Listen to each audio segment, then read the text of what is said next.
semana pasada que si tenéis cualquier pregunta sobre el texto, sobre la samaritana, me podéis escribir y procuraré responder a las dudas en el mensaje. Esta semana es verdad que bastantes hermanos me habéis escrito, pero nadie me ha preguntado por el texto de la samaritana, así que si no contesto tus dudas hoy, bueno, la culpa es tuya.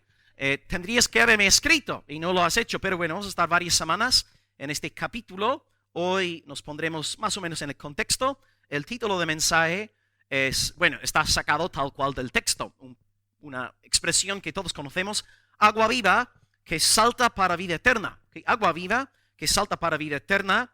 Vamos a leer Juan 4, del 4 al 14. ¿Okay? Juan 4, del 4 al 14, y vamos varias semanas en un puente entre el diálogo con Nicodemo y hoy el diálogo con la samaritana, y por fin hoy entramos ya en materia. Estaremos hablando sobre la samaritana. Así que Juan 4, del 4 al 14, agua viva que salta para vida eterna. Ok, leo el texto y luego doy una pequeña introducción. Juan 4, del 4 al 14, dice: le era necesario a Jesús pasar por Samaria.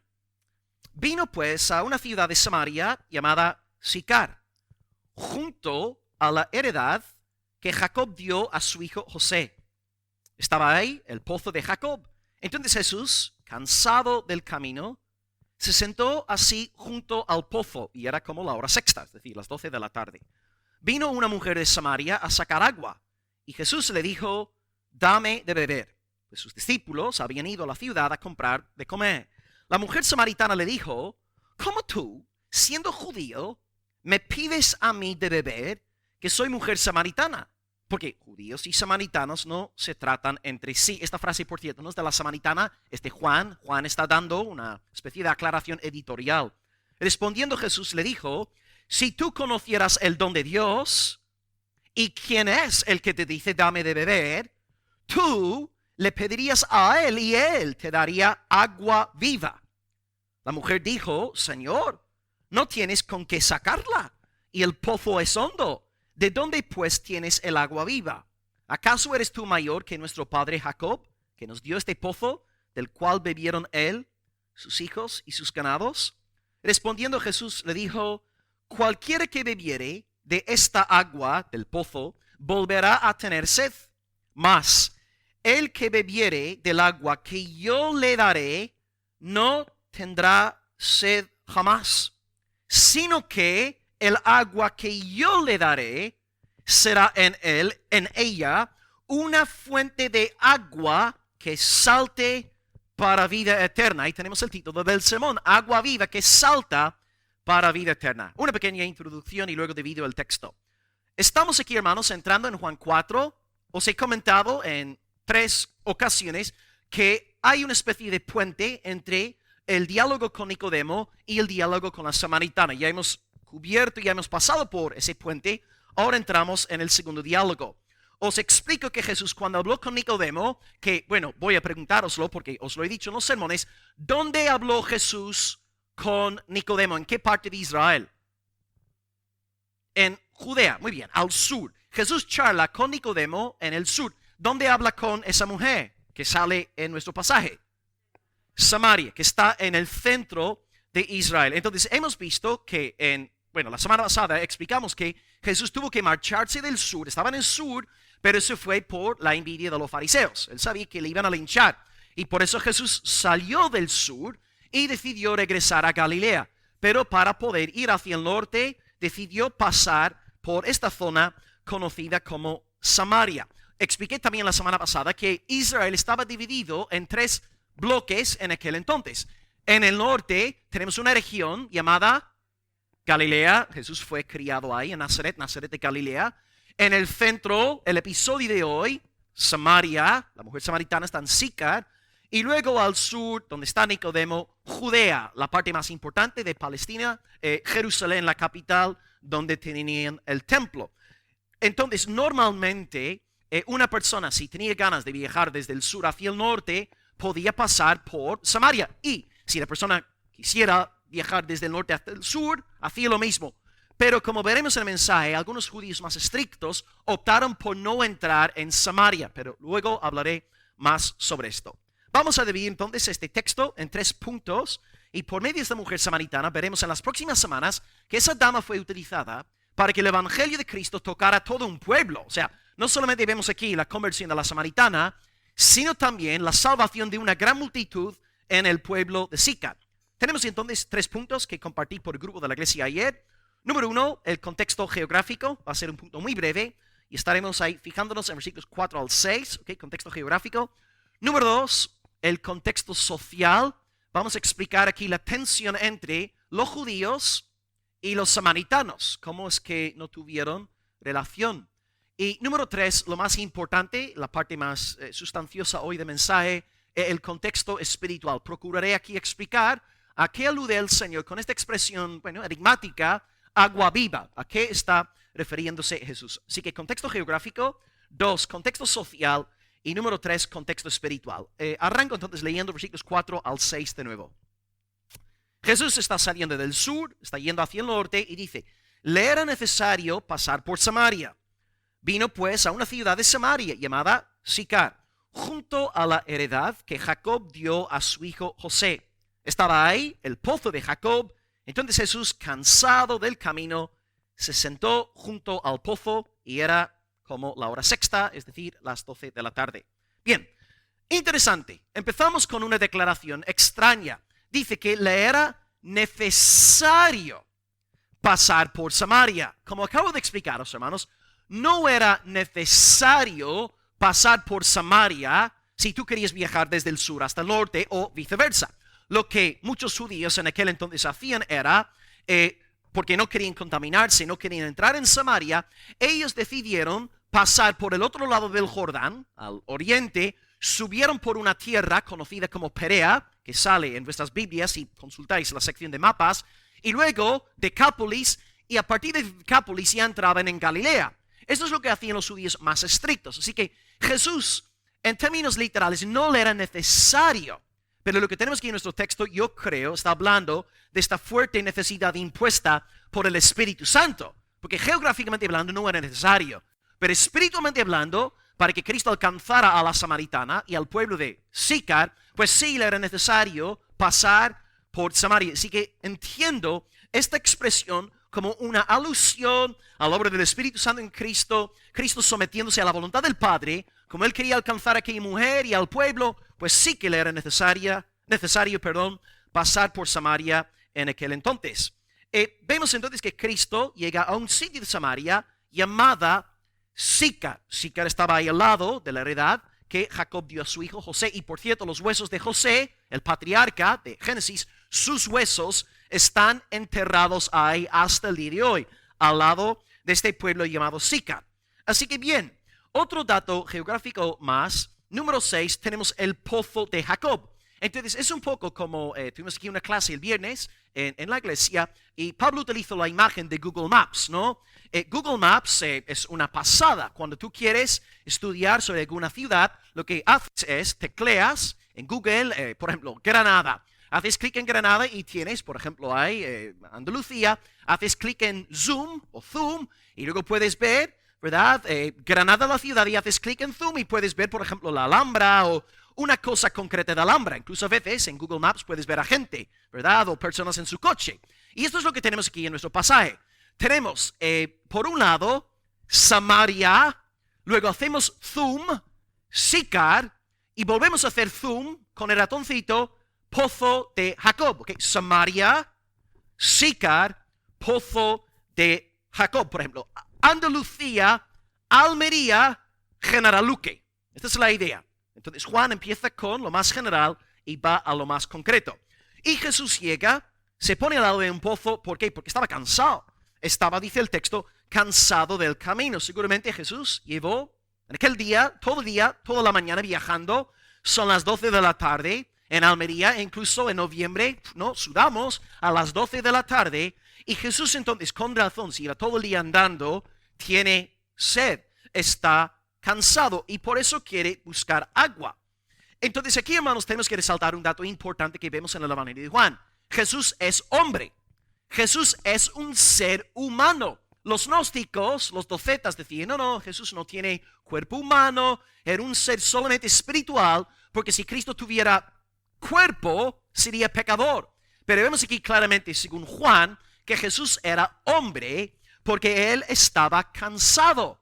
Yo, por ejemplo, estoy cansado, ¿no? Chloe llegó a nuestro cuarto anoche a las 3:30 y yo, pobrecito, si me levanto por la noche, no soy capaz de volver a dormirme. Yo ahora mismo estoy hecho polvo, estoy viendo visiones y soñando sueños. Cristo también estaba cansado porque tenía un cuerpo humano. Cristo no era un fantasma, no era un espíritu. Y puedo daros un par de demostraciones, pruebas de esta realidad. Podéis apuntar Marcos 4:38, que dice que Jesús estaba en la popa del barco. ¿Y qué estaba haciendo Jesús, iglesia, en la popa del barco? Claro, si fuera un fantasma, si fuera un ángel, no tendría necesidad de dormir. Pero yo sí tengo necesidad de dormir porque soy un ser humano. Jesús necesita dormir porque Él es un ser humano. Luego creo que la mayor demostración de la humanidad de Cristo es su muerte en la cruz. Claro, vamos a estar conmemorando el nacimiento del Salvador en esas fechas, pero la muerte de Jesús revela que era un hombre. Dios el Padre no muere, Dios el Espíritu Santo no muere, pero Dios el Hijo sí fallece porque Él asumió una naturaleza humana. Si no se hubiese encarnado, no podría haber muerto. Así que, amados, en este primer punto, ¿qué podemos resaltar? Creo que podemos resaltar la gran humillación del Señor Jesús, porque no solamente decide encarnarse, sino que también se encarna para caminar por zonas malditas, tales como Samaria. Y en el segundo punto explicaré por qué Samaria fue considerada como una zona maldita. Gracias al Señor por la encarnación, Cristo ahora viene caminando en este mundo, en este planeta, para tener misericordia de personas como nosotros, gentiles. Así que en primer lugar vemos, hermanos, la gran humillación de nuestro Salvador. Esto explica entonces el contexto geográfico. Samaria, Sicar, Pozo de Jacob. Ahora, segundo punto, contexto social de nuestro pasaje en esta mañana. Ahora leeremos versículos 7 al 9. 7 al 9. Vino una mujer a las 12 de la tarde a sacar agua. Y Jesús le dijo, dame de beber. Claro, normal, ¿no? Tiene sed, está cansado, quiere beber algo. Pues sus discípulos habían ido a la ciudad a comprar de comer. Otra señal de la humanidad de Jesús. Si Jesús necesita comer, tiene que ser un ser humano, no es un fantasma. 9. La mujer le dice, ¿cómo tú siendo judío? Entonces Jesús, de alguna manera en su acento, ella tendría que haber visto algo en él para llegar a la conclusión de que era un judío. ¿Cómo tú siendo judío me pides a mí de beber, que soy mujer samaritana? Y Juan añade una aclaración editorial, porque judíos y samaritanos no se tratan entre sí. Respondiendo Jesús le dijo, si tú conocieras el don de Dios, es decir, yo soy el don de Dios, si tú conocieras el don de Dios y quién es el que te dice, dame de beber, tú le pedirías y él te daría agua viva. Ok, estamos en Samaria, concretamente en Sicar, específicamente al lado del pozo de Jacob. Una mujer ahora se acerca a las 12, mediodía, para sacar agua. Esto ya es muy extraño, eso es curioso, porque las damas en aquel entonces no salían a las 12 de la tarde para sacar agua. Porque si tú sales, por ejemplo, pensando en Andalucía, a las 12 de mediodía para sacar agua, ¿cuál es el problema con salir a las 12 de mediodía? Claro, en Irlanda del Norte no tenemos este problema porque hace frío todo el día y todo el año. No, puedes salir a las 12 y da igual. Pero en Samaria, en esta cultura, las damas salían bien temprano, muchas veces antes de que se levantara el sol. Entonces aquí tenemos un dato extremadamente, curioso. Una dama sale a las 12 de la tarde y no sale con sus amigas, ella sale sola para sacar agua.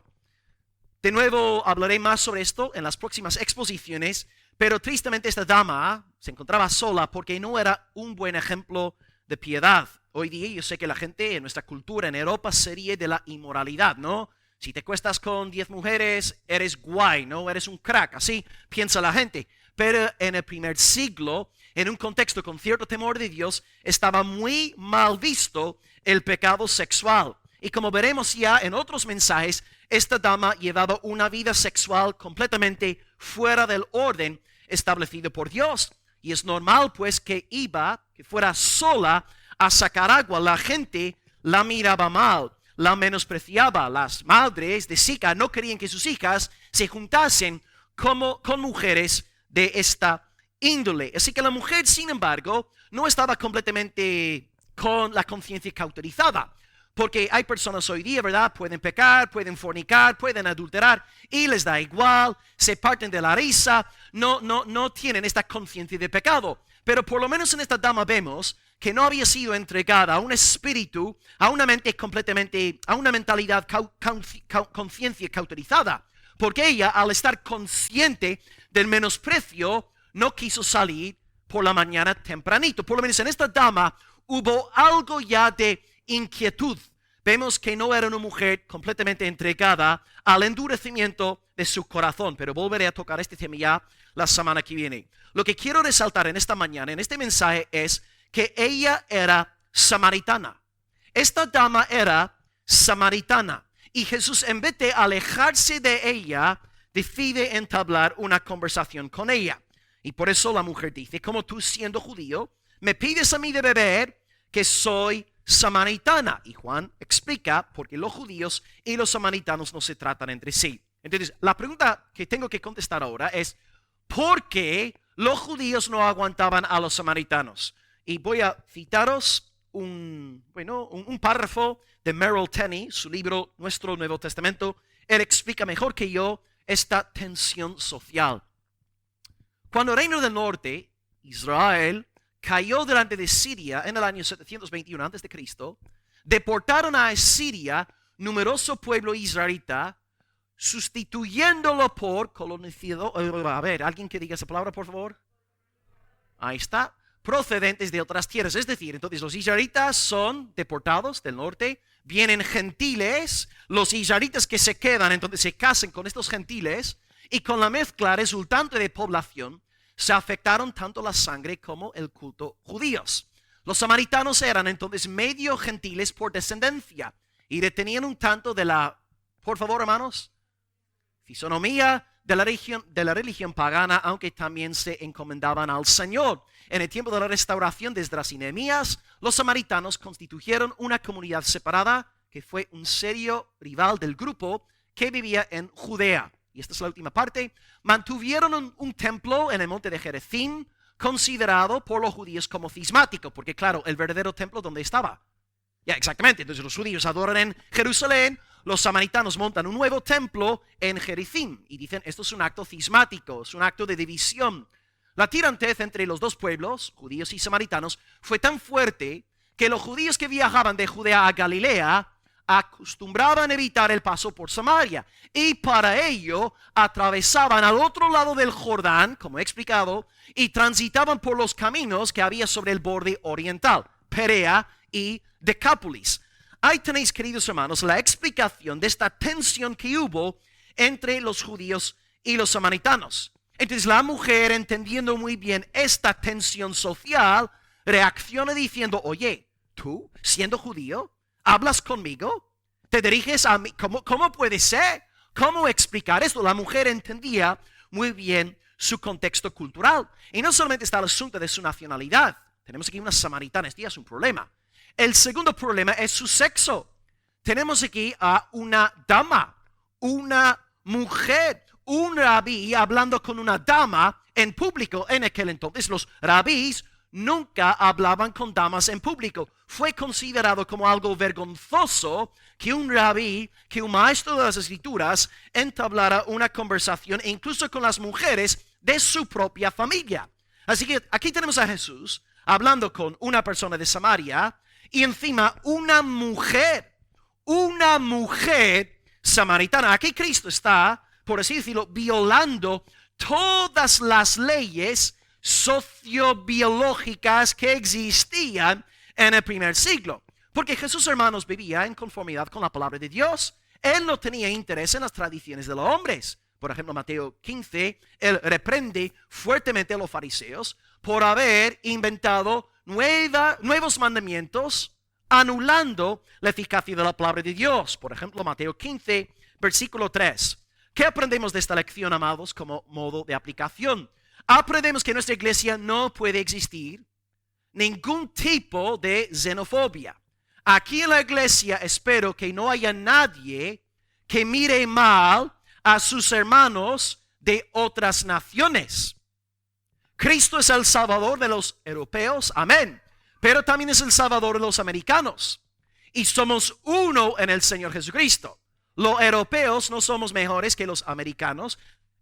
Y viceversa, los americanos no sois mejores que los europeos. Somos una familia. Entonces, si Cristo se acerca a una mujer de Samaria, tú y yo no debemos, hermanos, en la iglesia hacer distinción de personas. Todos somos una familia. Tenemos que derribar estas barreras. Y diría lo mismo, ¿no? En cuanto al color de la piel. Los hermanos blancos no somos superiores a los hermanos de color negro. Todos somos un solo pueblo en el Señor. Y la segunda aplicación es que en nuestra iglesia no puede haber lugar para el machismo ni tampoco para el feminismo. Los hombres no somos mejores que las mujeres.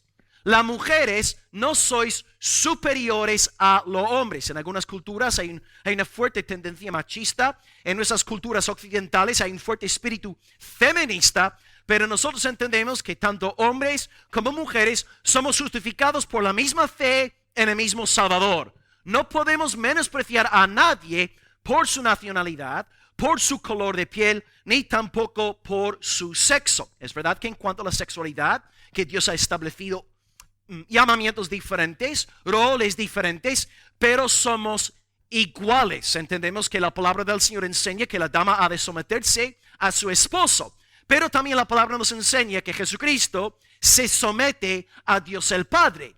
Y no por someterse Jesucristo a Dios el Padre, es Jesús inferior a Dios el Padre. Él es tan divino como lo son el Padre y el Espíritu Santo. Entonces la sumisión de la dama no anula su valor delante del Señor. Hay que tener esto en cuenta. Cristo no era machista, Cristo no era feminista, Cristo no era racista, Cristo no era xenófobo. Algunos podrían mejor decir, bueno, Pastor Will, en el Evangelio de Mateo, el Evangelio más judío, Jesús dice 2 veces concretamente, yo he sido enviado a las ovejas perdidas de la casa de Israel. Y en efecto, llevarías la razón. Mateo 10, versículo 6 y Mateo 15, versículo 24. Pero si lees el Evangelio de Mateo, verás que Cristo tiene pasión por los gentiles. Doy algunos ejemplos de esto. En el capítulo 1 tenemos a 3 mujeres gentiles en la genealogía de Jesús. Tamar, Ruth y Rab. Los gentiles son importantes para el Señor. En el capítulo 2, los magos adoran al niño Jesús. Y los magos eran de Jerusalén, eran de Nazaret. ¿De dónde eran? Del oriente. Eran extranjeros, eran gentiles. En el capítulo 2, la familia sagrada tiene que huir de Judea y esconderse en la tierra gentil de Egipto. Cristo está en Egipto, nada más nacer.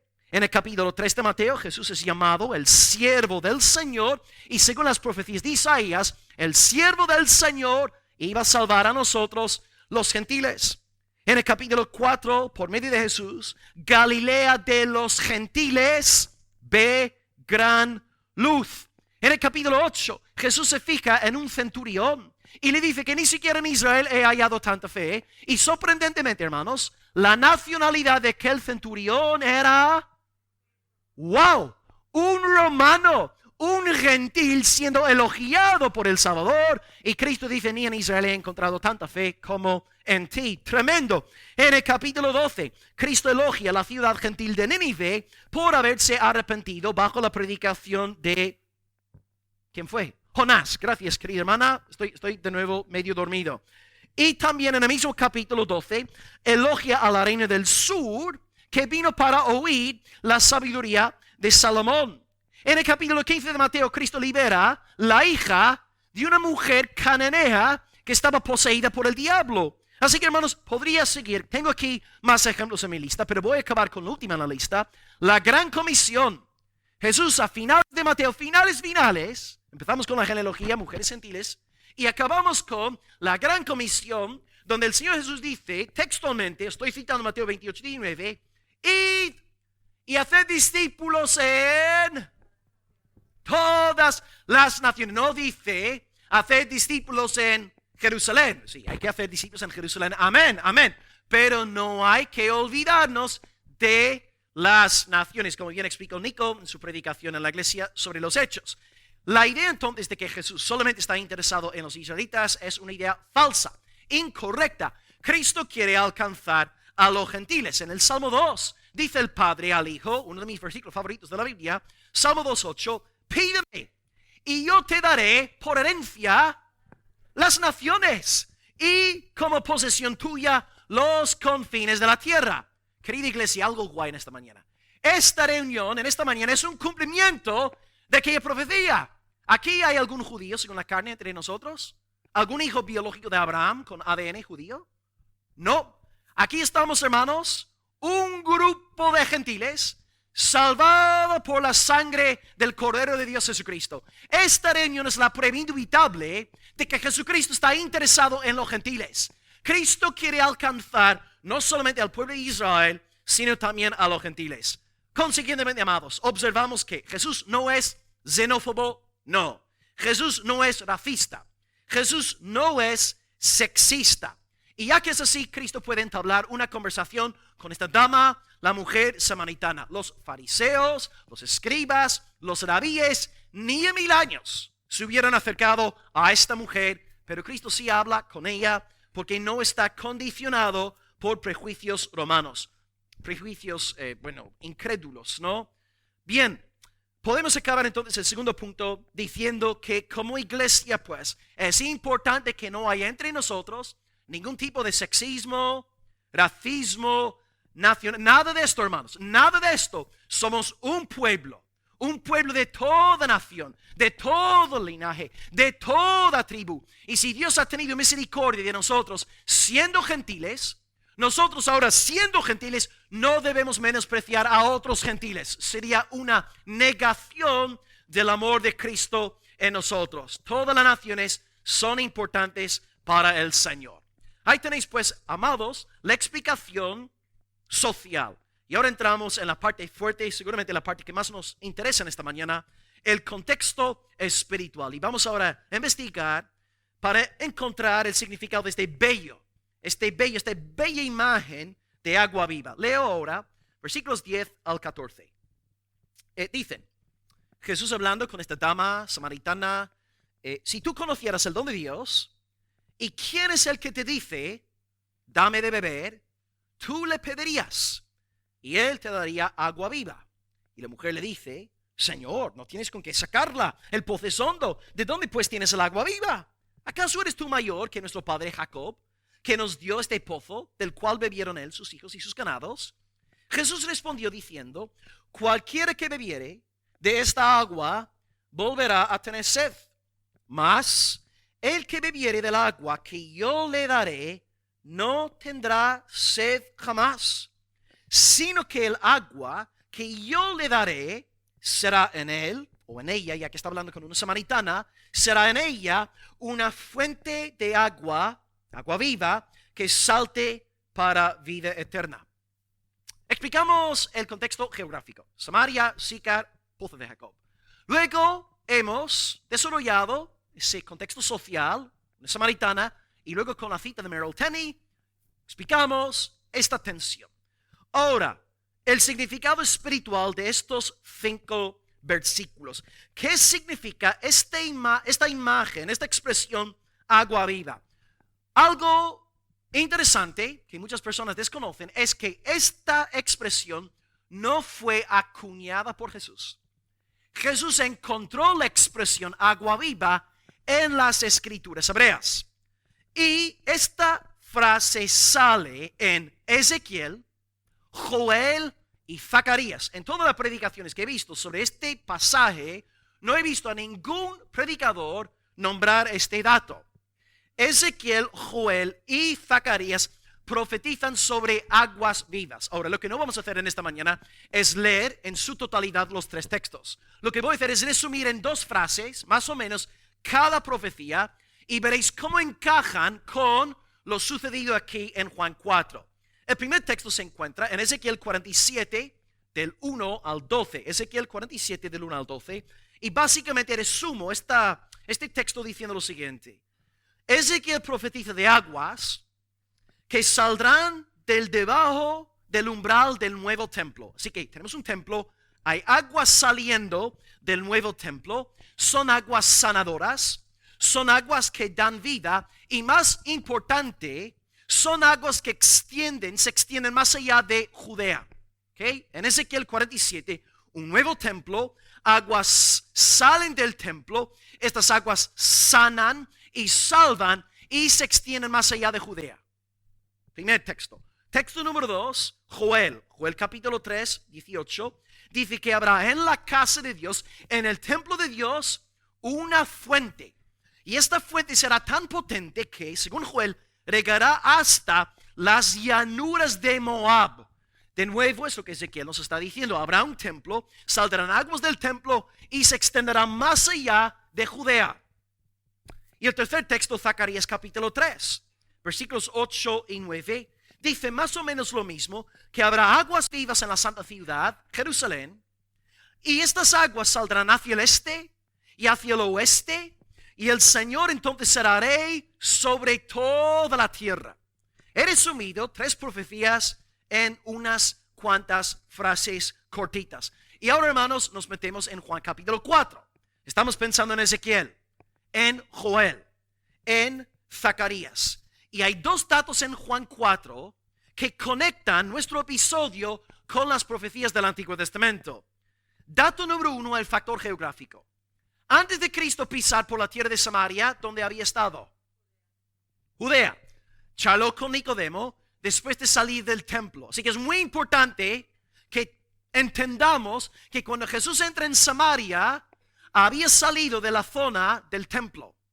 De nuevo, la profecía decía que del nuevo templo saldrían aguas y estas aguas irían más allá de Judea. Cristo estuvo en Judea, en el recinto del templo, ahora está en Samaria ofreciendo agua viva. Jesús está pensando en las profecías del Antiguo Testamento. Y segundo dato importante que conecta Juan 4 con las profecías que hemos mencionado es que según el Evangelio de Juan, y esto ya lo hemos explicado en la iglesia, en Juan 1:14, Juan nos dice que aquel verbo se hizo carne. Y en griego lo que Juan dice es, aquel verbo tabernaculizó entre nosotros. Juan llama a Jesús el tabernáculo. Y en capítulo 2 de Juan, en Juan 2:21, Jesús dice, derribad este templo y en 3 días lo levantaré. Y Juan nos explica, por si no entendemos lo que Jesús aquí está diciendo, Juan dice que el templo es Cristo. Entonces, Cristo es el tabernáculo, Cristo es el templo. Las profecías del Antiguo Testamento decían que habrá un nuevo templo, aguas vivas saldrán de él y estas aguas vivas del nuevo templo se irán más allá de Judea. Hermanos, Juan era un teólogo del Antiguo Testamento. Juan nos está diciendo, las escrituras se han cumplido. Cristo, el nuevo templo, posee agua viva. Y esta agua viva, gloria a Dios, no es solamente para Judea, sino también para Samaria y, como veremos, para todas las naciones. Cristo es el templo. Él tiene agua viva. Ahora, pastor, ¿qué es el agua viva? ¿A qué alude agua viva? Pues yo no tengo por qué contestar la pregunta, porque Juan mismo te lo contesta. En Juan 7, versículo 37, Jesús dice, en Jerusalén, consciente de Joel, de Zacarías, él dice, Ezequiel también, que según el Señor, el agua viva que emana de él es, y Juan nos lo dice editorialmente, ¿alguien sabría decirme la respuesta? El Espíritu Santo. El que creyere en mí, de su interior brotarán ríos de agua viva. Y esto lo dijo del Espíritu Santo. Juan mismo te contesta, yo no tengo que contestar nada en esta mañana. Entonces el nuevo templo es Jesucristo. El agua viva es el Espíritu Santo. Y ahora, hermanos, la maravilla del nuevo pacto es que el Espíritu Santo no está confinado únicamente al recinto del templo. Y luego otro libro escrito por Juan, Apocalipsis, capítulos 21 al 22, nos hablan también 3 veces de agua viva. Agua viva. En el capítulo 21:6, Jesús dice que Él da gratuitamente de la fuente del agua de la vida. También en Apocalipsis 22:17, Juan anima a sus lectores a beber gratuitamente de esta agua ofrecida por Cristo. Y luego en Apocalipsis 22:1 se nos dice que estas aguas emanan del trono de Dios y del Cordero. Vemos entonces cómo Juan explica lo que está diciendo aquí en el Evangelio. Cristo es el nuevo templo. No estamos buscando un tercer templo ahí en Palestina como muchos, ¿no? Cristo es el verdadero templo. Y en este verdadero templo está el poder, la llenura, la plenitud del Espíritu Santo de Dios. Entonces, si tú quieres, hermano, experimentar la llenura, el gozo, la paz del Espíritu Santo, acércate a Jesús. Busca al Señor Jesús. Por eso la persona genuinamente espiritual es una persona enamorada del Señor Jesucristo y siempre está hablando del Señor, del Señor, del Señor. ¿Sabes que una persona no es espiritual cuando solamente te hablas de sus experiencias y no nombra a Jesucristo? No habla de la gloria de Dios, pero una persona espiritual vive sumergida en Jesucristo. En el templo de Cristo hay agua viva para todos vosotros también, amados gentiles. ¿Y qué tenéis que pagar? Nada. No tenéis que pagar nada. Isaías 55, versículo 1. A todos los sedientos, venid a las aguas. Y los que no tienen dinero, venid, comprad. Hermanos, es agua gratuita. Cristo os la ofrece hoy. Y todo lo que tenéis que hacer por medio de la fe es beber del Señor, amar al Señor, deleitarte en el Señor. Y estas aguas te llenarán, correrán dentro de ti. Juan 4 en Samaria, Juan 7 en Jerusalén y Apocalipsis 21 en el cielo nos enseñan que Cristo ofrece agua viva. E increíblemente esta agua ahora sale fuera de Judea, porque el Espíritu sopla de donde quiere. Sopla en Almería, sopla en el Reino Unido, sopla en Latinoamérica. Gloria al nombre del Señor. Y luego a finales del Evangelio de Juan, Cristo sopla para que los discípulos reciban al Espíritu Santo. Y de esta manera también Cristo les está diciendo a los discípulos que esta agua viva ahora en ellos tiene que llegar hasta los confines de la tierra. Entonces, iglesia, tenemos un llamamiento, tenemos una misión. Si tenemos el Espíritu Santo, si el agua viva está en nosotros, somos templo del Señor. Formamos parte del templo, la piedra angular, Jesucristo. Él es el edificio, Él es la cabeza. Y nosotros estamos en Cristo. Y ahora somos, por así decirlo, mini templos. Somos nuevos templos. En nosotros tenemos agua viva. Y lo que tenemos que hacer es regar, esparcir, divulgar esta agua viva en el nombre del Señor Jesucristo. Pues, amados, según la lectura del Antiguo Testamento, hemos llegado a la interpretación correcta del significado de aguas vivas. Las aguas vivas son el Espíritu Santo y estas aguas son para las samaritanas, son para los españoles, son para los hermanos húngaros, son para todas las naciones. Gloria al nombre de Cristo. Él es el templo, Él tiene agua viva. Pero la mujer aquí no interpreta las cosas según la palabra. Ella sigue pensando en términos de agua literal, porque Cristo está hablando de aguas vivas. Le está dando una pista, ¿no? Como cuando charla con Nicodemo y le dice: no, Nicodemo, tienes que nacer de nuevo de agua de espíritu. Está citando Ezequiel 37. Lo que está haciendo aquí con esta dama es aludir a Joel, a Zacarías. Le está revelando a partir de las Escrituras que el agua viva ya está aquí. Pero ella, en vez de entender a Jesús de manera espiritual, interpreta sus palabras de manera literal. Y por eso dice ahí en el versículo 11, ¿de dónde pues tienes el agua viva? Y dice el versículo 12, ¿acaso eres tú mayor que nuestro padre Jacob, que nos dio este pozo, del cual bebieron él, sus hijos y sus ganados? Ella sigue pensando en términos de agua del pozo, y Cristo está intentando hacer que ella vea las cosas espiritualmente. Comentaros también que este episodio no sale en el Antiguo Testamento. Este texto que dice aquí que Jacob había cavado un pozo en aquella zona, esto no sale en el Antiguo Testamento, pero Jesús acepta lo que la mujer en efecto está diciendo. Y ahora Jesús quiere demostrar a esta dama que él es en efecto superior a Jacob. Él es mayor que el patriarca, bueno, de Israel, porque sabéis que Jacob, Dios le cambió el nombre y le puso por nombre a Israel, y por eso el pueblo de Israel se llama Israel. Las 12 tribus eran hijos de Jacob, de Israel. Entonces ella está diciendo, ¿eres tú mayor que el padre de nuestra nación? ¿Eres tú mayor que el mismísimo Jacob, que para ellos casi era el cuarto miembro de la Trinidad? Y Jesús dice, versículo 13, cualquiera que bebiere de esta agua volverá a tener sed, mas el que bebiere del agua que yo le daré no tendrá sed jamás. Consiguientemente Jesús está diciendo, sí, yo soy superior a Jacob, porque este pozo que él cavó da agua literal, agua que puede saciarte, pero luego tendrás que volver a beber del agua, ¿no? Por ejemplo, yo en casa, yo tomo una infusión más o menos cada 3 horas. Primero porque no me gusta el agua, solamente bebo agua así cuando estoy predicando, ¿no? Pero 3 horas más o menos tomo una infusión porque necesito de nuevo saciar mi sed.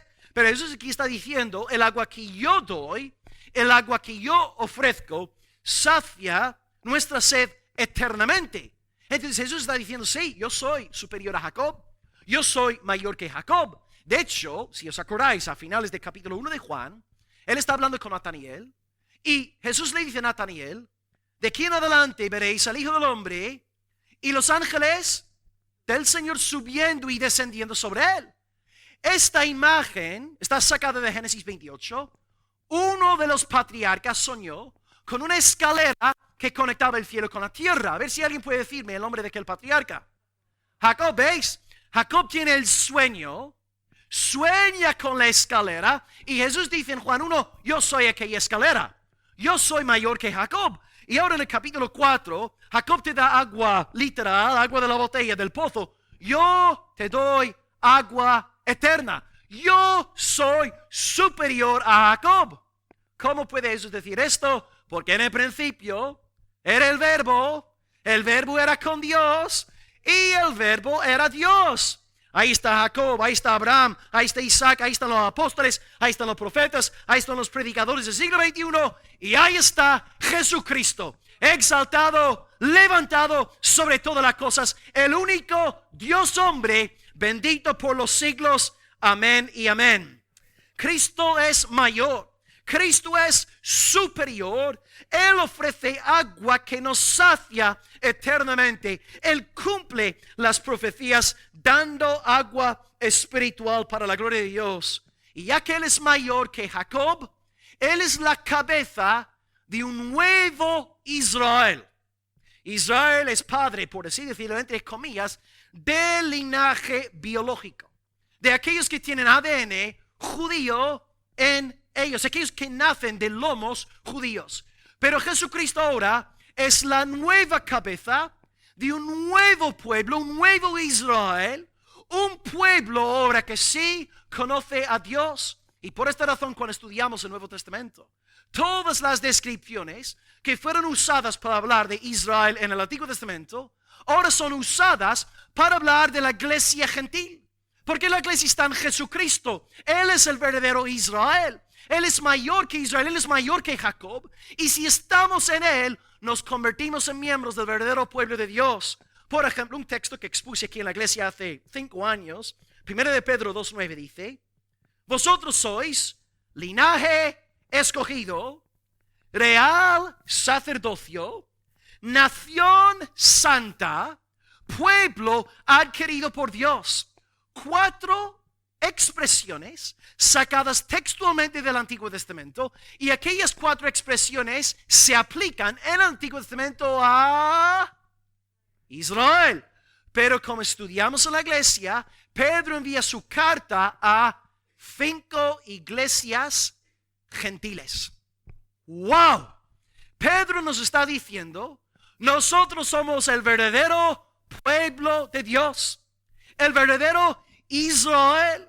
Nosotros tenemos la verdadera circuncisión, porque tenemos el corazón circuncidado por el poder del Espíritu Santo del Señor. Cuidado pues con los judaizantes. Mire, esta semana di una enseñanza sobre 1 de Tesalonicenses capítulo 1, hablando de 7 marcas de los escogidos de Dios a partir de 1 de Tesalonicenses capítulo 1. Luego uno me escribió al día siguiente diciendo: Pastor Will, la única señal de una persona escogida por Dios es la circuncisión. Los judaizantes están por todos lados. Ahora mismo en Colombia salió un artículo, ¿no? 40,000 personas en los últimos meses se han ido a las iglesias evangélicas uniéndose al movimiento judaizante. Y ahí los hombres tienen que dejarse la barba, ya no pueden comer pulpo, ni gambas, ni nada por el estilo. Tienes que adorar el día Shabbat, tienes que, ¿verdad?, celebrar las festividades del antiguo pacto, la fiesta de los tabernáculos, la Pascua. Todos los ritos vuelven a ser proclamados, exaltados en detrimento del Señor Jesucristo. El Nuevo Testamento nos enseña que para ser el miembro del verdadero pueblo de Dios no hace falta circuncisión en la carne, hace falta circuncisión en el corazón.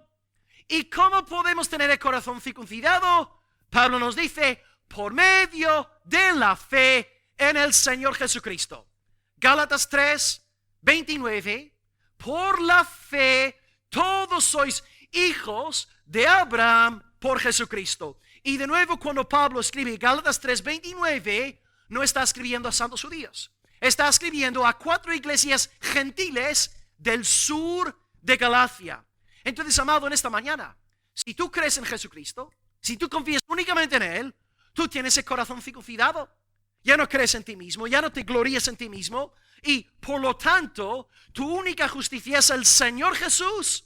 Tienes el corazón circuncidado. Eres un verdadero judío. Y ahí está la gran diferencia con los judaizantes. Lo que quieren hacer contigo es cambiarte la forma de pensar. Ellos quieren que tú te gloríes en la carne. Y por medio de ritos, y por medio de mucho hablar, ¿no? En arameo ellos son aquellos que siempre están diciendo Baruch, ¿no? Baruch Adonai, Yeshua, Yamashiach. Ya no pueden decir Jesús porque esto es pagano, está corrompido, no son tan espirituales, son, ¿no?, la élite, ¿no? Y ellos lo que quieren hacer es que vosotros os gloriéis en la carne. Pero Pablo nos explica que el verdadero judío no lo es en la carne. El verdadero judío lo es en el corazón, en el espíritu. Romanos 2:28 al 29. Tú y yo somos el verdadero pueblo de Dios porque nuestra cabeza no es el patriarca Israel, sino el Israel verdadero, el Salvador Jesucristo. Y si tú eres un miembro de Jesucristo, puedes ser gentil y aún así eres linaje escogido, nación santa, etcétera, etcétera. Y ahora tú tienes derecho a recibir agua viva. El último versículo de nuestro texto dice, 14: el que bebiere del agua que yo le daré, no tendrá sed jamás, sino que el agua que yo le daré será en él una fuente de agua que salte para vida eterna. Tú entonces, si crees en Cristo, tienes agua viva. Y la meta de Cristo en darte esta agua es para que salte dentro de ti. Contrastad esta imagen. Aquí tengo agua en una botella. No salta, no hace nada. No es agua, por así decirlo, estancada. Pero el agua que Cristo quiere ofrecerte es agua viva. Agua que salta. Y esto habla, queridos hermanos, del cristianismo experimental. De un cristianismo avivado. De un cristianismo poderoso en el Espíritu Santo de Dios. Tiene que ver con un baile en nuestro discipulado, una sonrisa en nuestros rostros. Es lo que decía George Whitefield. Necesitamos tener un Cristo sentido, un Cristo experimentado, ¿no? Yo puedo hablaros de mucha doctrina, que Cristo es el Dios hombre, y la doctrina es clave para que nuestra iglesia no se desvíe. Y hay muchos hermanos que pueden entender principios doctrinales y dicen amén. Pero hace falta algo más que entendimiento doctrinal. Necesitamos experiencias con el Señor, la llenura del Espíritu de Dios, gozo en nuestro amado Dios. Pero tristemente, cuando te pones a hablar en este tipo de lenguaje, hay personas que simplemente no te entienden, incluso siendo de la iglesia. No tienen un cristianismo gozoso. No saben lo que es disfrutar de Cristo. Para muchos, Cristo es simplemente un objeto de estudio, no una persona a quien tienen que amar. Oh, amados, os leo un par de frases que ya cité en otro mensaje, sacadas de Cantares, estas frases, que hablan sobre esta religión experimental. Cantares 1:2 dice: oh, si él me besara con besos de su boca, porque mejores son tus amores que el vino. ¿Tú puedes identificarte con esto? ¿Es Cristo para ti mejor que el vino? ¿Deseas tú experimentar estos besos? No, sabemos que estamos aquí hablando, no, metafóricamente, pero esto nos habla de un cristianismo real, un cristianismo en avivamiento, un cristianismo poderoso, no aburrido ni tibio. Dice Cantares 1:3: tu nombre es como un ungüento derramado, como un perfume deleitoso. ¿Es esto, hermanos, una descripción de la condición de tu corazón? Hablas así de Cristo: eres mi perfume, eres mi corona, eres mi gloria, te amo, amado Señor. ¿Tienes un cristianismo experimental, un cristianismo real? Cantares 1:4: atráeme y en pos de ti correremos. Amados, la meta del Señor hoy es darte agua, amén, sí, pero también Dios quiere darte agua viva. No quiere una iglesia estancada. Sí, todos tenemos el Espíritu Santo, pero es bien posible. Efesios 4:30: no contristéis al Espíritu Santo, con el cual fuisteis sellados hasta el día de la redención. Hay hermanos aquí en este culto que podéis tener el Espíritu Santo, pero dentro de vosotros el Espíritu está contristado. El Espíritu está entristecido. ¿Por qué? Porque no estáis viviendo en aguas profundas, no estáis nadando en el Señor, no estáis buscando a Dios. Vuestra vida gira en torno a todo lo que no sea el Señor. Sí, sois salvos, tenéis el Espíritu Santo, la seguridad de la salvación, amén. Pero falta esta chispa, este gozo, esta alegría, este algo que tienen los hermanos que están encendidos, entusiasmados con el Señor. Entonces la pregunta que quiero lanzarte no es si eres salvo, si tienes el Espíritu Santo. Mi pregunta sería: tú siendo salvo, ¿estás andando en agua viva? ¿Está esta agua saltando? ¿Hay llamas espirituales en ti? O cuando sale el tema de Cristo en una conversación te aburres y enseguida cambias de tema. No, hay hermanos que no tienen ganas ningunas de hablar sobre Cristo. Pueden tirar horas hablando de películas, de no sé qué, no sé cuánto, no. Pero Cristo, cuando estamos llenos del Espíritu Santo, necesitamos conversar sobre el Salvador. Dios nos libre de tener un cristianismo estancado, un cristianismo meramente doctrina. La doctrina es importante, amén, pero necesitamos más que doctrina. Necesitamos agua viva, hermanos. Necesitamos estar vivos, avivados en el poder del Espíritu Santo. Y si tú en esta mañana te identificas con lo que te estoy diciendo: mira, pastor, no estoy avivado, llevo meses, llevo años fatal, sé que soy salvo, sé que soy del Señor, pero no tengo agua viva. ¿Qué puedes hacer? Pues dos cosas. En primer lugar, tienes que arrepentirte, tienes que confesar tu pecado, tienes que humillarte delante del Señor tu Dios. Si estás tonteando con el pecado, si estás permitiendo que haya patrones de iniquidad en tu vida, es imposible, es absolutamente imposible que tú tengas el gozo del Señor. Imposible. Puedes venir al culto, sonreír al hermano, darme un beso, todo bien, pero luego tú bien sabes, dentro estás destrozado, estás mal. Si estás tonteando, si estás flirteando con el pecado, te digo hoy, de parte de la palabra de Dios, no tendrás agua viva dentro de ti. Tendrás el Espíritu Santo entristecido, contristado, y vas a seguir en este estado de bajón espiritual hasta que no confieses tu pecado, hasta que no pongas tu vida en orden delante de Dios. Acuérdate del Salmo 51. David, primeramente, antes de pedir a Dios que le devolviera el gozo de mi salvación, no, dame esas aguas vivas. Primeramente David, antes de pedir gozo, se arrepintió, confesó su pecado, se apartó de su maldad, y luego, después de arrepentirse, dijo: Señor, devuélveme el gozo de la salvación. Ahí está el orden. Primeramente, contrición, confesión, humillación, y luego pedimos gozo. Y el segundo consejo de parte de la palabra también es que, además de arrepentirnos del pecado en el sentido positivo, tenemos que cultivar los medios de la gracia que Dios nos ha dado. Tenemos que cultivar los medios de la gracia que Dios nos ha dado. ¿Cuáles son estos medios de la gracia? Palabra de Dios, oración, comunión con los santos. Estamos pensando en estas cosas. Luego alimentarnos entre semana con buena literatura, descargando buenos sermones online, etc. Todas estas cosas nos ayudan a fortalecer nuestros músculos. Ir a la casa de algún hermano entre semana para charlar, para animarnos. Estas cosas nos ayudan a crecer en el Señor y en el gozo de la salvación. Y en la vida cristiana es como muchas cosas en la vida natural. Pongo una ilustración. Ahí está Pablo, sale en su bicicleta y seguramente para salir en la bici, él tarde o temprano va a tener que meter ahí aceite, ¿no? Para que la bici siga funcionando. O es como ahora, en otoño estamos entrando en invierno, pero podemos ver hojas por todos lados. Hoy tienes el patio limpio, pero mañana te vas a levantar y habrá más hojas. Tienes que ir quitando las hojas que están en el patio, así que tienes que mantener la bici, tienes que seguir limpiando el patio, etc. Así también la vida cristiana. Tienes que siempre estar haciendo un buen uso de los medios de la gracia. Ahora, ¿cómo vas tú con tu vida en la palabra de Dios? No lo sé, no te veo. ¿Cómo vas tú con tu vida de oración privada entre semana? Pues no lo sé porque no te veo. Pero sí que tenemos un medio de la gracia, la comunión de los santos. Y así, esto sí es objetivo, eso es algo que sí podemos ver, ¿no?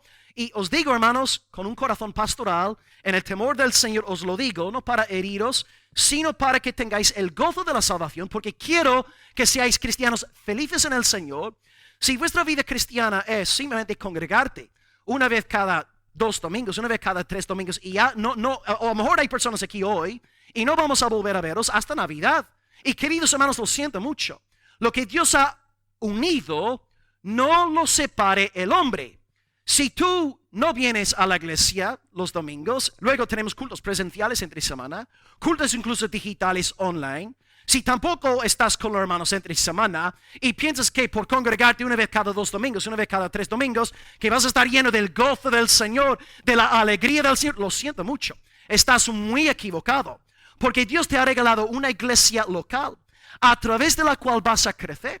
Vas a estar fuerte. Y aquí, hermanos, tenemos que examinarnos los unos a los otros. El cristianismo hoy día del occidente es pésimo. Pensamos, ¿no? Si voy una vez a la iglesia, una vez al mes, pues el Señor tiene que darme las gracias. No, queridos hermanos. Si queremos tener gozo, alegría del Señor, tenemos que estar comprometidos con la iglesia. Así que de nuevo, en casa. Yo no sé, tú sabrás cómo está tu vida con la palabra, cómo está tu vida de oración, pero estás comprometido con tu iglesia local. No estoy poniendo en tela de juicio tu salvación, pero sí te estoy diciendo, si no tomas en serio la iglesia que Dios aposta te ha regalado para madurarte y fortalecerte, si tú estás siendo negligente, lo siento mucho, no vas a tener el gozo del Señor. Y puedes enfadarte conmigo todo lo que quieras, pero te lo estoy diciendo por tu bien.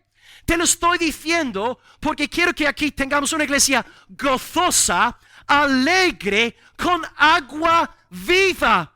Pero siempre prevalecen las excusas. No, es que estoy trabajando, claro, pero es cuando estamos de vacaciones tampoco venimos a los cultos, ¿no? O sea, hermanos, siempre hay cosas más importantes que el pueblo del Señor. Y si somos negligentes, si tú no estás con tu esposa, si tiras 2 o 3 semanas sin hablar con tu esposa, ¿qué tipo de relación vas a tener con ella? Iglesia, tenemos que ser gente sumisa al Señor.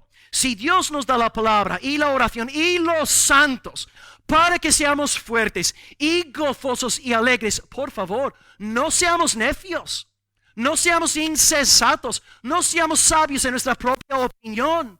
Tenemos que someternos al Señor y dar prioridad a los medios de la gracia. Oh, queridos hermanos, que podamos ser creyentes felices, gozosos en el Señor. No recibáis esta exhortación hoy como legalismo. Es, hermanos, el camino de Dios. Si Dios es generoso y bueno y amoroso en darnos estas herramientas, si no nos aprovechamos de ellas, hermanos, nos estamos comportando como gente necia, gente insensata. Así que te pregunto hoy, ¿cómo estás a nivel espiritual? No estoy preguntando por tu salvación. Te estoy preguntando por tu condición espiritual.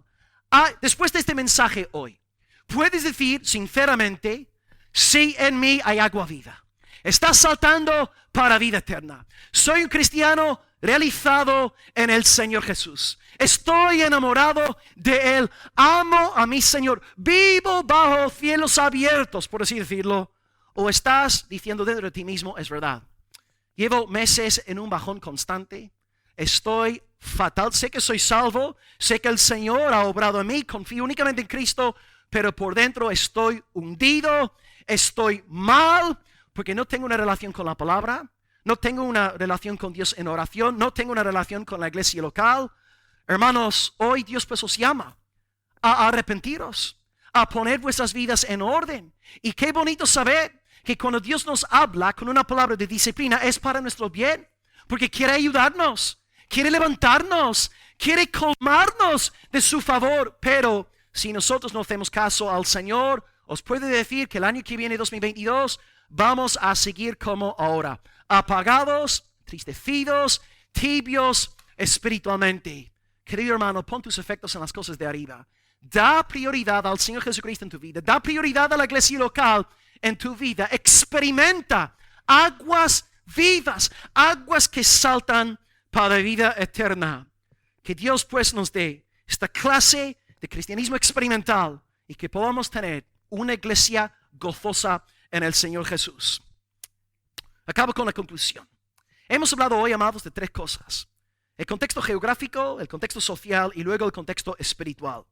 En primer lugar, en cuanto a la geografía, expliqué que estuvimos en Samaria, Sicar, Pozo de Jacob.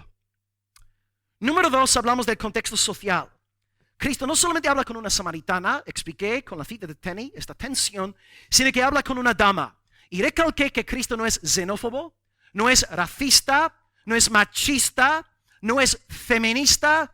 Para Cristo todas las almas son importantes y nosotros como iglesia no podemos permitir que en esta iglesia que haya machismo, feminismo, sexismo, xenofobia.